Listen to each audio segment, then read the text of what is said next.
So friends, we're gathered here again, this time to remember Irving. And when you look here to my left, you see really that the ground for his beloved wife has not yet healed. And so as we stand here today with this family, we recognize that this opens wounds once again. Wounds that we thought were healing, had the opportunity to heal, are once again torn open. And some of the prayers that we say you just heard, Craig, Terry, they're words that are meant to comfort you from our tradition. As the psalmist tried to write his concerns about the way life would unfold. And so we read, remembering Irving Brown, Esai Enai El Heharim, Me'ayin Yavo Ezri, Ezri Me'im Adonai Oseh Shamayim Va'aretz. I lift up my eyes to the mountains, what is the source of my help? My help comes from the Eternal, maker of heaven and earth. God will not let your foot give way, your protector will not slumber. Behold, the protector of Israel neither slumbers nor sleeps. God is your guardian. God is your protector at your right hand. The sun will not strike you by day, nor the moon by night. Adonai yishmor tzeitecha uvoecha me'ata v'ad olam. May the Eternal guard you from all harm. May the Eternal guard your soul in your going and your coming, now and forevermore. Mizmor LeDavid, Adonai roi lo echzar, benot deshe yarbitzeni, al mei menuchot yenachaleni. The Lord is my shepherd, I shall not want. You make me lie down in green pastures, you lead me beside still waters, you restore my soul. You lead me in right paths for the sake of your name. Even when I walk in the valley of the shadow of death, I shall fear no evil, for you are with me. With rod and staff you comfort me. You've set a table before me in the presence of my enemies. You have anointed my head with oil, my cup runneth over. Surely goodness and mercy shall follow me all the days of my life, and I shall dwell in the house of the Eternal forever.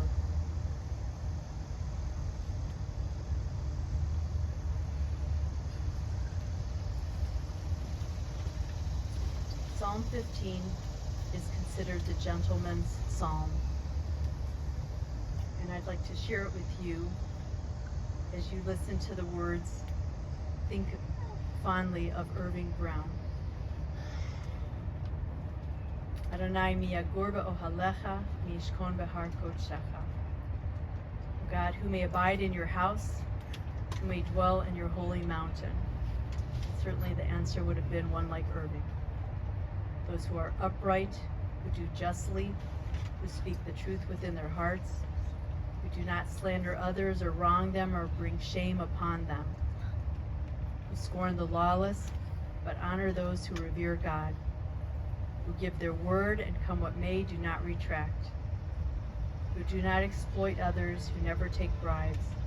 Those who live in this way shall never be forsaken.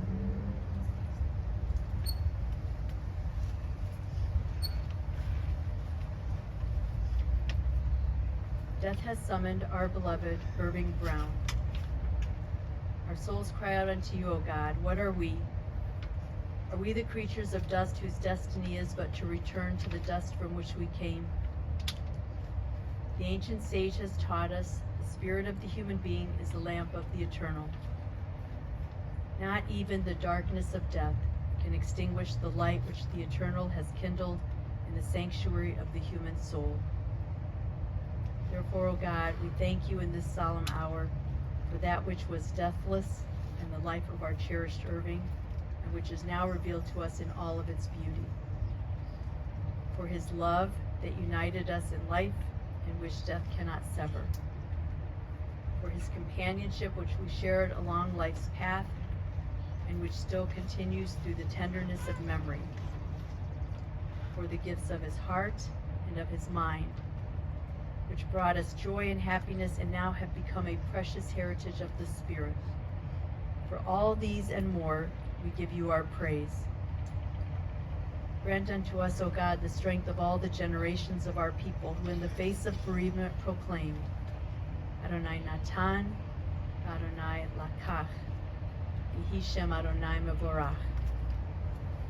God has given, God has taken away, still blessed be the name of God.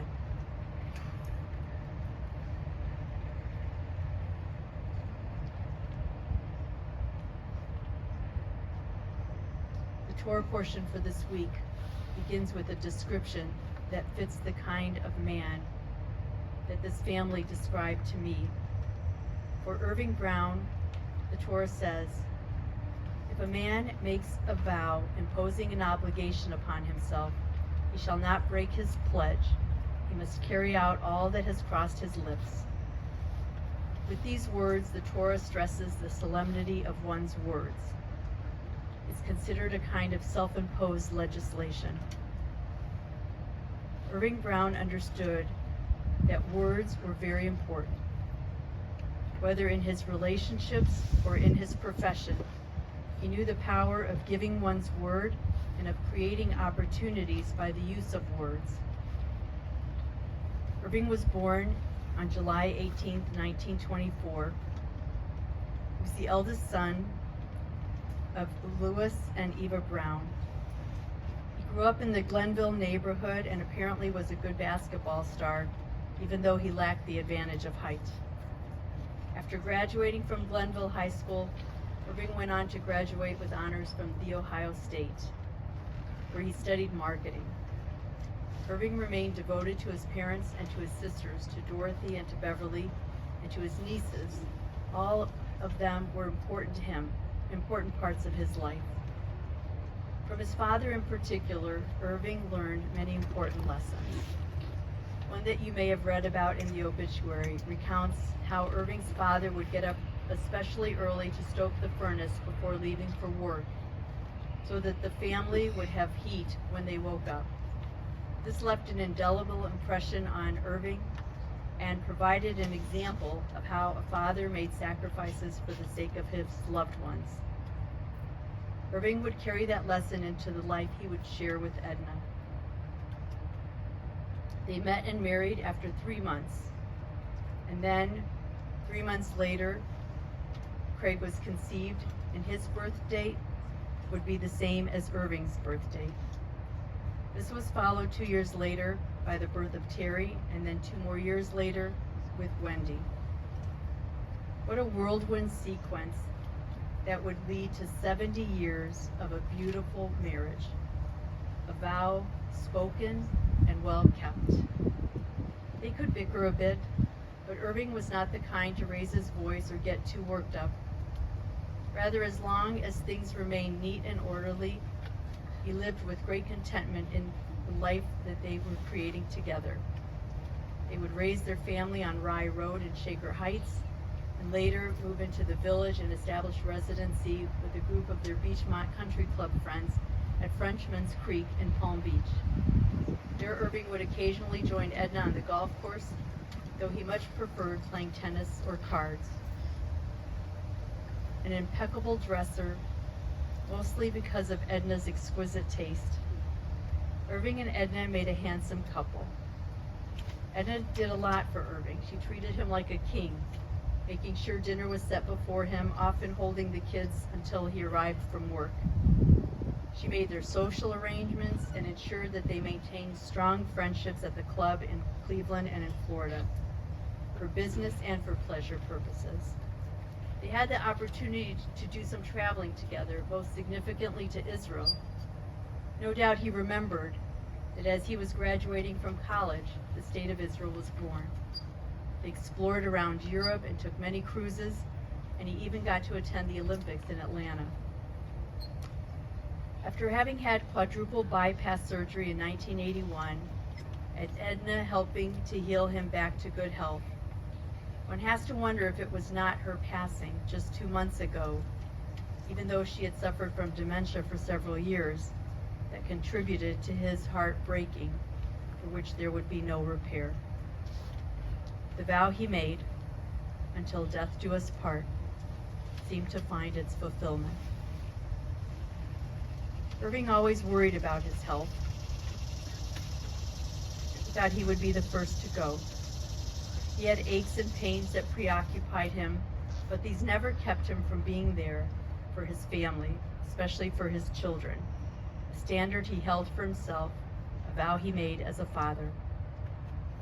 Some fathers are that warm and fuzzy kind that say they love you in words and cuddles, but Irving was the kind whose deeds spoke loudly for him. For Craig, Terry, and Wendy, there was no doubt that your father was devoted to you.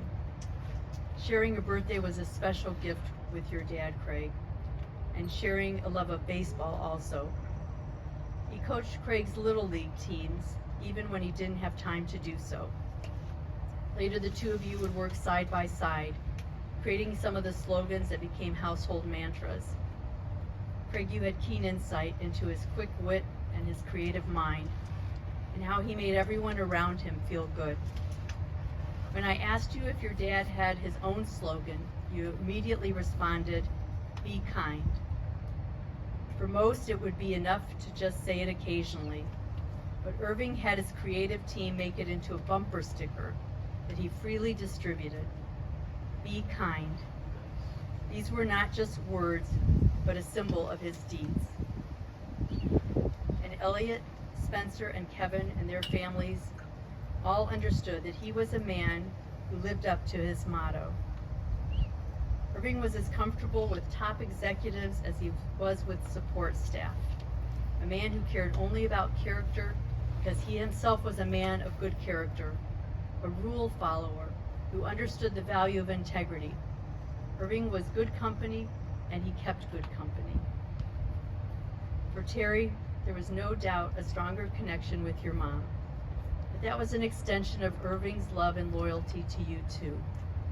He worked hard to make sure that you had everything you could ever want or need, and later you would make sure that he had everything he needed, from helping with dinners to, most importantly, sharing the companionship of your family. Irving gave Jerry a job even after the first year of your marriage. Jerry had to, of course, prove that he was worthy. And Brian, too, would get into the family business. It was quite the family affair. With Jason, Lindsay, and Brian, there was no question that Irving adored each of you on those regular holiday visits that you took to Florida. For a man who liked his suit jackets to be hanged in his closet with precise measurements between each of them, the fact that you would make the house a disaster and he'd still let you come back spoke volumes of his commitment to each of you. Wendy, too, had a strong relationship with her father. Her passing of cancer 19 years ago devastated Irving, who had tried so hard to nurture her health from her young age. It was his work that was kind of like the fourth child of the family. He would tell you, find something you love doing and you'll never work a day in your life. Indeed, he had found such, but he worked long hours and dedicated his life to his profession. Contributing to his enjoyment with his work was that he did it with his best friend since grade school, with Lenny Axelband. They were roommates in college and then office mates for the next 40 years until Irving retired at age 70. Irving was proud of how they brought their families into the business and proud of the work that they did. Famously, there was the Garfield 12323 slogan that made the home exterior company a household jingle. Further, Irving was responsible for making Spitzer Auto the go-to dealership. He himself would buy all his cars from there. Irving was nothing if he was not loyal and resolute in his commitments to his clients and to his family. As his family expanded and he welcomed in grandchildren and their spouses and great-grandchildren, Papa, as you referred to him, would play little games with you. He would slip you some money on the side, and we're not talking about single dollar bills here. Sometimes a $5, other times it could even be $50, to make sure that you knew that he noticed you. And when you had something good, you'd share it back.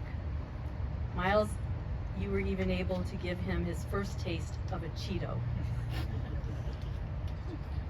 For all of his 97 years, Irving knew that each chapter of his life was blessed with the love of family, and he returned it with a deep sense of gratitude also.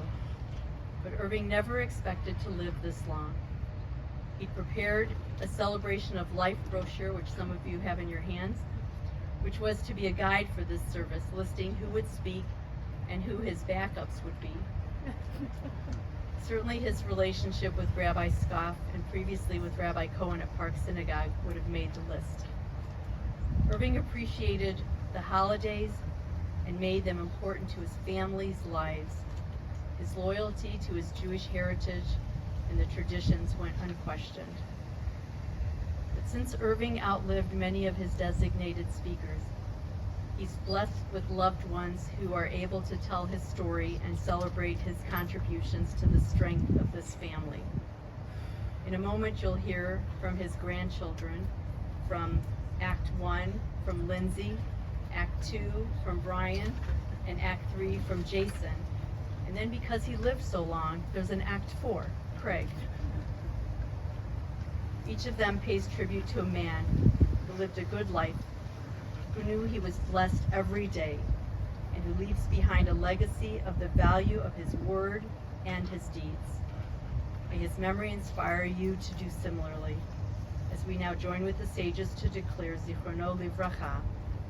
May his memory continue to be your blessing. So I'd like to call on Act 1.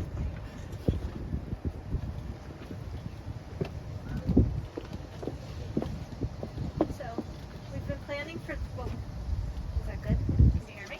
Okay. I was going to say, we've been planning for this day for over 30 years. My papa is the only person who creates a program for his funeral, but he did say that he believes celebrating a person's life is more meaningful than mourning death. His final wish was for all of us to enjoy life. So hopefully everyone has a chance to read through the program that he created 30 years ago. I know I personally was the light of his life along this way, which is why I'm Act 1. And what my papa would want is for all of us to share happy memories. So hopefully I'll do his amazing life some justice along with my brothers. My papa was very sharp, with his bright blue eyes and handsome smile. That was a Brown staple. He was always sure to remind me all the time that I looked just like him. And when I was little, his hair was always well groomed, and I would sit on his shoulders and mess up his hair on Rye Road when we were at family holidays, and we would be singing California, here I come, yeah!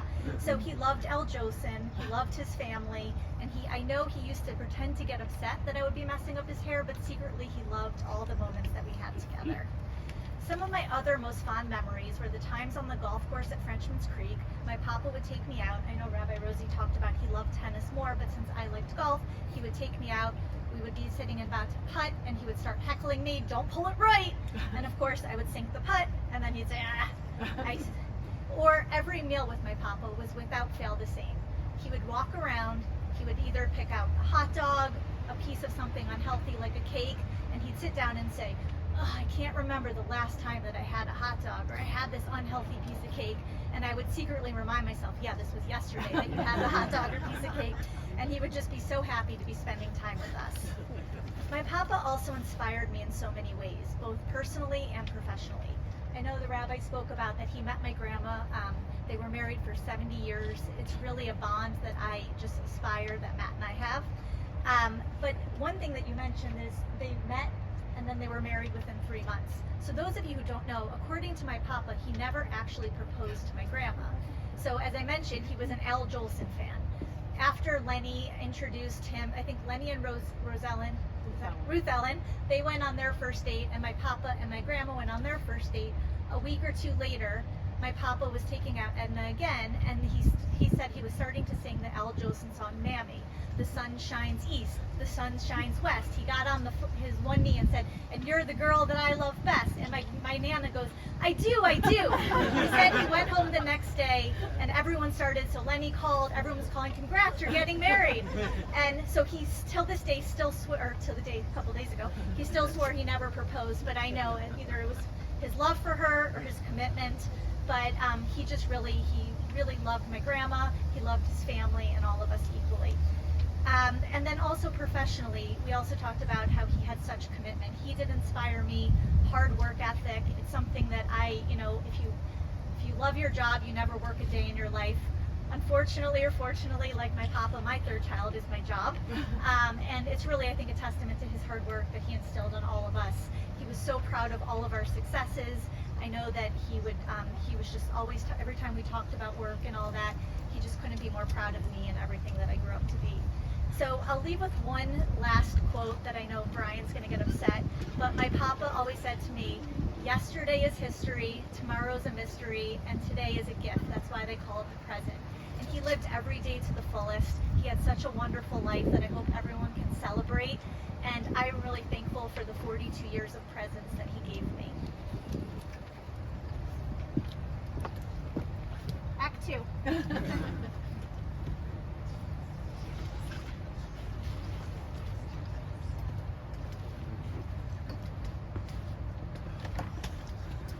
So Lindsay stole like 80% of my speech, and we didn't really coordinate here, so I'm kind of going to my backup material.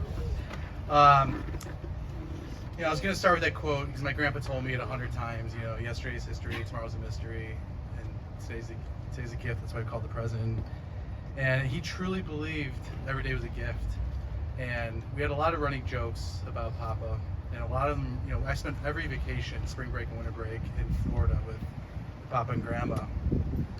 And when I was like 7 or 8 years old, they lived in a gated community, and someone would press the button, and the gate goes up. And I said, I want that job. It's so easy. And it always bothered him. And he was like, you want to be average? You want to be average? And he always pushed me to be better than average. And even 3-4 weeks ago, he called me and he's like, asking about my business and how's it going. And he's like, remember, don't be average. He still remembers something from 30 some years ago. But one of the most memorable things about Papa was, and we even wrote a song about it, when we used to cram in their house in Florida, he'd be the first person to wake up, and he'd shuffle his shoes to the front door, he'd slam the door if he got the paper, and then he'd go eat breakfast, and he'd bang the spoon and wake everyone up. So he definitely ate breakfast at 5:30. Then whoever woke up next, he'd sit down and have breakfast again. And then he'd usually have a third breakfast. And reflecting on this and knowing who he is, it made me realize he just wanted to sit down with whoever woke up next and have the start of the day be with him. And going through voicemails that I saved like 5 or 6 voicemails from him from like 4, 5, 6 years ago, and I realized there was a consistent theme. Every voicemail he called me sweetheart.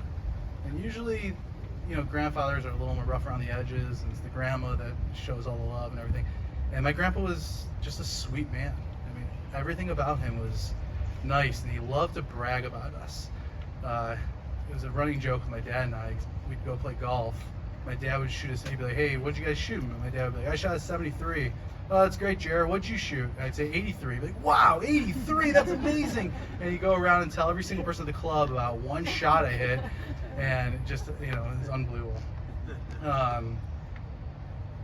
He always talked about how he just, he had 3 great children, 6 great grandchildren, and even got to meet, I can't be happier to get to meet my daughter. Sorry. I'm just gonna end with this. When I was another story when I was like 7, I was the quirky one in the family, so he always called me Goofball. And the next year's birthday, I wrote him a card, and I said, "Happy birthday, Screwball." And he thought it was the greatest thing ever. So for 30 years, we call each other Goofball and Screwball. I just want to say I love you, Screwball, and I love you forever.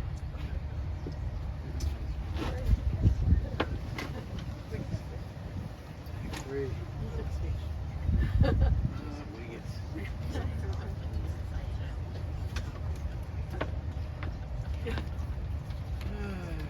Pretty sure he saved the best for last. To say that I'm lucky to be one of his grandchildren is an understatement. My papa was a great man loved by many. He was kind, creative, hardworking, and honest. He'd call me number one, maybe because I was the oldest grandson, but I'm pretty sure it's because I was his favorite. For the last few years, my grandpa would tell me, I'm not the same man I was 10 years ago. He had a photographic memory, and words just came easy to him. When he hit his late 90s, he would sometimes forget people's names or struggle on what he wanted to say next. It would really frustrate him. I would sit there thinking how incredible it was that he was 98 years old, and his biggest issue was that his memory was a little fuzzy.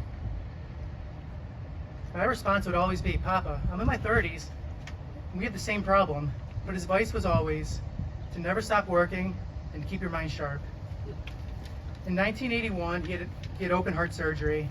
At the time, he would have signed a contract to live 10 more years, as he thought his life was coming to an end. As a kid, he would always complain about something that was hurting him, or he was sick. He was in and out of doctor's offices. Later in life, as the grandkids started to get married, all he wanted to see is one great grandkid before he died. Well, 41 years later, he lived a wonderful, long life and got to experience 12 great grandkids. I'm just so grateful that he never signed that contract. Every year on his birthday, my papa would say, Jason, when you're my age, every day is a birthday. He really wanted his funeral to be a celebration of life. He had a beautiful house in Florida with a swimming pool in his backyard and lived on 2 golf courses. The only problem was he didn't know how to swim and he was a lousy golfer. But he really did have a lot to celebrate. In high school, he was a good basketball player, he told us all the time, and he went on to be a very good tennis player. He had a very successful advertising business, which allowed him to provide a great life for our family. Some of our best childhood memories was going to Frenchman's Creek to visit my grandparents. We'd go swimming at their pool, go to their beach club, play tennis, golf. My grandpa loved beating us in cards. We would play Uno and gin, and he would rarely let us win. He got me invested in the stock market, and he had a real talent on buying high and selling low. Later in life, he got to travel and see the world. He was a great friend, grandpa, dad, and husband. When my Nana died a couple months ago, he was heartbroken. When I told my youngest son Miles that Big Papa died, his response was, oh good, now he can be with Big Nana. I miss you, Pops, and I love you.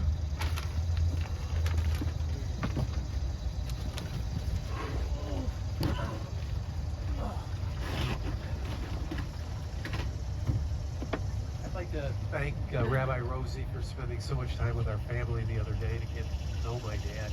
It was very nice of you. She's my new rabbi. So, I'm not going to speak very long. Everybody else has said everything that I was going to say. I'd read the poem or started to write one. Last night I cried myself to sleep. Woke up this morning, still I weep. Tears will flow when love runs deep. In my heart I'll always keep your memory alive. I like to say my dad had HIV, honor, integrity, and virtue. He was honorable. The clients once overpaid us by $10,000. It was a clerical error on their part, and no one would have ever known, but my dad knew. And he called the client immediately, and he sent them a check back for $10,000. He had integrity. He always told the truth and did the right thing, no matter what, even if it wasn't to his advantage. L'shana tova, he never spread malicious gossip. He's always kind. He's always nice. They say that he had virtue and religious virtue. The most important religious virtues are hope, faith, and charity, and he had an abundance of all 3. He was charitable to a fault, and he never asked for anything in return. I remember going out to dinners with my dad or lunches, and God forbid if you were to pick up the check, he would never allow it. It was an insult. People who came into contact with my dad walked away thinking, my gosh, what a sweetie. He just was. There are givers and there are takers in this world, and my dad was a giver. He gave of himself, always. His motto or his mantra was, be nice. He even had bumper stickers printed up. I brought one, and I'm going to put it on his casket before they bury him. Be nice. So, one other thing I'd like to talk to you about my dad over the last 6 months. I assigned a special ringtone to my dad so I'd always know that it was him calling. And he would call me at 2, 3 o'clock in the morning, and I would answer the phone. I would answer. I said, "Hello, Dad." He'd go, "Hi, Craig." I said, "What you doing?" I said, "I'm sleeping." "What are you doing?" He said, "Well, I'm not sleeping." I said, "Well, you ought to be. Go back to sleep, and I'll talk to you tomorrow." And then he would call me the next day, and he would say, "Craig, did you call me last night?" And I said, no, you called me," and we'd have a little debate on who called who. I want to tell you a story that I learned when I was working with my dad about a guy that used to get his newspaper delivered to him every morning, and we'd go to the front door to pick up his newspaper, and there was a dog in the neighborhood, and the dog would beat this guy to the punch, and he would always poop on the guy's paper. And the guy would go up, he'd get his paper, he'd look at it, he'd shake the poop off it, and he'd mutter to himself and hated that dog. And one day the dog died. The guy came to the door, picked up his newspaper, he looked at it, he thought to himself, "I'll miss that old poop." I can't tell you how much I wish that my dad would call me at 2 in the morning, wake me up. I'm gonna miss that old poop. He was the best dad imaginable. I was lucky to have him for 98 years, and I will miss him, and I will think about him every day for the rest of my life. That's it. That's all, folks.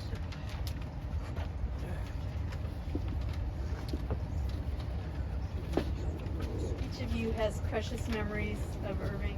We take a moment now as we silently compose the eulogy of our own hearts.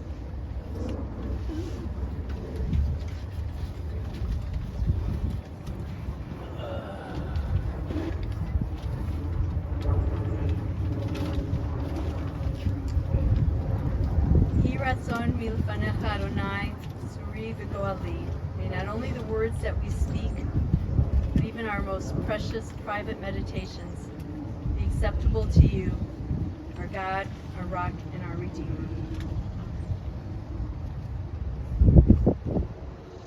We ask God to accept Irving's soul now with the words of El Malay. I'll invite the family to please rise.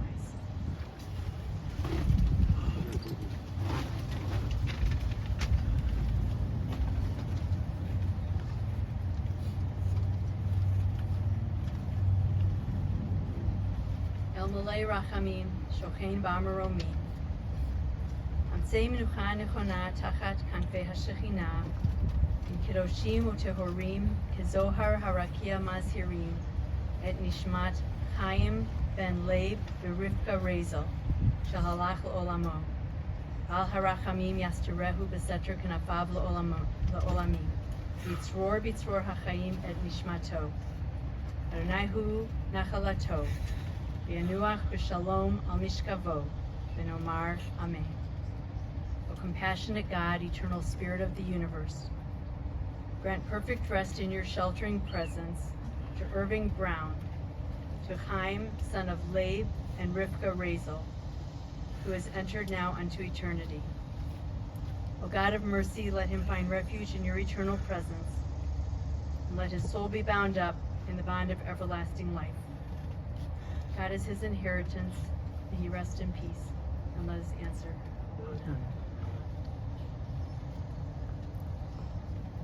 We join together now in the hallowed words of our tradition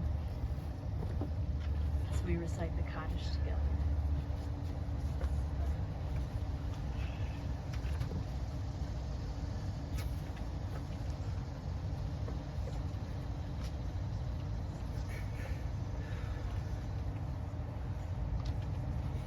Together we pray. Vitgadal, Vitkadash, Shemei Rabbah, V'alma, Divrach, Yerutei, V'amlich Malchutei, V'chayachon, U'v'yomechon, U'v'chaye Techo Beit Yisrael, V'agala, U'v'zman Karib, V'imru Amen. Yehei Shmei Rabbah Mevorach, Le'olam U'alnei Almaya, Yitbarach, V'yishtabach, V'yitpa'ar, V'yitromam, V'yitnasei, V'tadar, v'taleh, v'talal, shemei d'kudashah, b'rechu. Le'ela min kol birchata v'shirata, tushvechata v'nechemata, da'amiran v'alma, v'imru amen. Yehei shlama rabba min shemaya v'chaim, aleinu v'al kol Yisrael, v'imru amen. Yaseh Shalom Bimromav, Uyaseh Shalom, Aleinu Ve'al Kol Yisrael, V'imru, Amen. The miracle is ended. The precious soul returns now to his maker. Hamakom Yenachem Etchem B'toch Sha'arav Le'Tzion V'Yerushalayim. May God comfort you, along with all the mourners of Zion and of Jerusalem. In our tradition, we help to bury the dead. It's something we do for them they can never repay us for. And we're going to participate in that now. We're going to invite you to take some of the earth.